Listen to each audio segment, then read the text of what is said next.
सुनिए, कल रात 2-3 बजे तक हम भी मंदिर के पास थे, लेकिन जो व्यवस्था थी वो व्यवस्था ठीक नहीं थी, क्योंकि जगन्नाथ रथ जी के पास माँ सुभद्रा और बलभद्र भैया के रथ है, लेकिन जो आदमी जाता है तीनों रथों का दर्शन करके यू टर्न लेता है। लेकिन इस बार प्रशासन ने वही बहुत तकलीफ नहीं अपनाया, वो उसने लोगों एग्जिट का द्वार बंद कर दिया था, और एग्जिट के द्वार में इस बार नए तरफ से वीआईपी का एंट्री के लिए रास्ता छोड़ दिया था। इसीलिए जेन्युइन साधारण आदमी जो जगन्नाथ तीन रथ का दर्शन करके घूम के आते थे, उनको दूर रास्ते छोड़ता था एग्जिट करने के लिए। लोग सोचते थे इतने दूर क्यों चल के जाएंगे एग्जिट के लिए, उधर से ही रिटर्न करके चले थे। एक रास्ता रह गया जहाँ से एंट्री होते हैं वहीं से एग्जिट होते हैं, जिसके वजह से रात को लोग भीड़ बढ़ता रहा एवं ट्रैफिक में व्यवस्था भी बहुत गलत था, क्योंकि अनऑथराइज्ड पास गाड़ी बहुत मात्रा से मंदिर के पास आता रहा रात भर। इसी तरह से भीड़ का नियंत्रण प्रशासन से ठीक से नहीं किया, पर एग्जिट मुख्य समस्या था। जो एग्जिट का पॉइंट साधारण आदमी के लिए होता था पहले, उसको बंद कर दिया। इसके वजह से देखिए, रथ यात्रा के दिन भी बहुत आदमी मरे, लेकिन जिला प्रशासन ने और राज्य सरकार ने उस मौत को बंद कर दिया। लोगों को दिखाया नहीं, प्रेस में दिखाया नहीं, इतने आदमी मरे, लेकिन उस दिन भी हमको पता है 7 आदमी रथ यात्रा में मरे थे। उसके बाद भी प्रशासन उसको घुमा के, लुचा के, छुपा के बोला कोई जीरो कैजुअलिटी है, कोई आहत नहीं है। उसके बाद उनको ओवर कॉन्फिडेंस बढ़ गया। आज कितने लोगों का तीन आदमी, 2 महिला और 1 जेंट्स, 1 आदमी का मौत हो गया। बहुत दुखद है, लेकिन इसका जिम्मेदार पूरा ओडिशा का एडमिनिस्ट्रेशन है, क्योंकि एग्जिट नहीं था ना, एग्जिट नहीं था। एंट्रेंस जिस रास्ते से लोग जाते थे वही रास्ते से लोग निकल के आते थे, क्योंकि एग्जिट जहाँ था वहीं पर उन्होंने वीआईपी के लिए व्यवस्था बनाया था। इसके बदले से लोग ज़्यादा दूर चल के एग्जिट करने के बदले वही रास्ते से, और महाप्रभु के दर्शन के लिए लोग आते नहीं लोग। और एक भी पुलिस भी रात में नहीं था, एक भी प्रशासन का अधिकारी रात में कोई भी नहीं थे।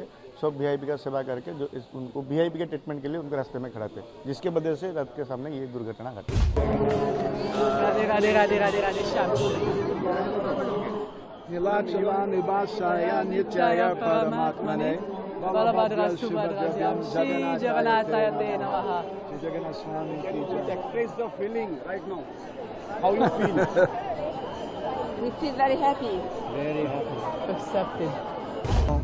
Mubahut I'm very happy to be here and have darshan of Lord Jagannath. He's the Lord of the universe. Kadachit kalindi tatavipina sangi takaravo. But he's also the Lord of Vrindavan. After a long wait, after a wait of 1 year, the people got the opportunity to see the Lord Jagannath. Can you explain that moment? Very emotional for the devotees, especially for the Bideshis who Bideshi Prabheshni said. Because only Lord Jagannath come out of his temple. But he comes out for us, so we're very, very happy. He's Pati Pavan. Any special message to all universe? That Lord Jagannath is the Lord of the universe. And Jagannath Ankara Icha, whatever he desires, we should accept his desire. Please explain Jai Jagannath one more time. Recite Jai Jagannath. Jai Jagannath, Jai means all glories. Jai means victory. All glories to Lord Jagannath. All victory to Lord Jagannath. He should be victorious everywhere. And everyone should have Jagannath Prema. Especially over my heart. Sabu Oriyabasi Bahut Balolo. से पिछले 2022, 23, 24 और ये 25 4 साल से ठाकुर जी की कृपा से जगन्नाथ रथ यात्रा में ठाकुर जी हमें अपने आप बुला लेते हैं, और इनकी बहुत कृपा है। इतने दूर से महाप्रभु के चैरियट पे रथों पे उनके दर्शन का क्या महत्व है? ये जो दर्शन है ठाकुर जी के, ये अति दुर्लभ दर्शन है। इन दर्शनों को लिए कोई भी शब्द हम जैसे प्राणी नहीं कह सकते हैं, लेकिन जितना ठाकुर जी की दर्शन से उनके भक्तों द्वारा हमें उनके लिए जानने को मिला, ये जो दर्शन थे, जो 4 कुमार थे, ब्रह्मा जी की को भी ये दर्शन दुर्लभ हैं। लेकिन ठाकुर जी अपना श्री मंदिर छोड़ के, अपना ग्रह छोड़ के हम जैसे भक्तों के लिए, पतित भक्तों के लिए सड़कों पे आके हमें दर्शन दे रहे हैं। सामने साक्षात नारायण हैं, हम उनके पतित भक्त हैं, और इससे बड़ी ठाकुर जी की कृपा क्या हो।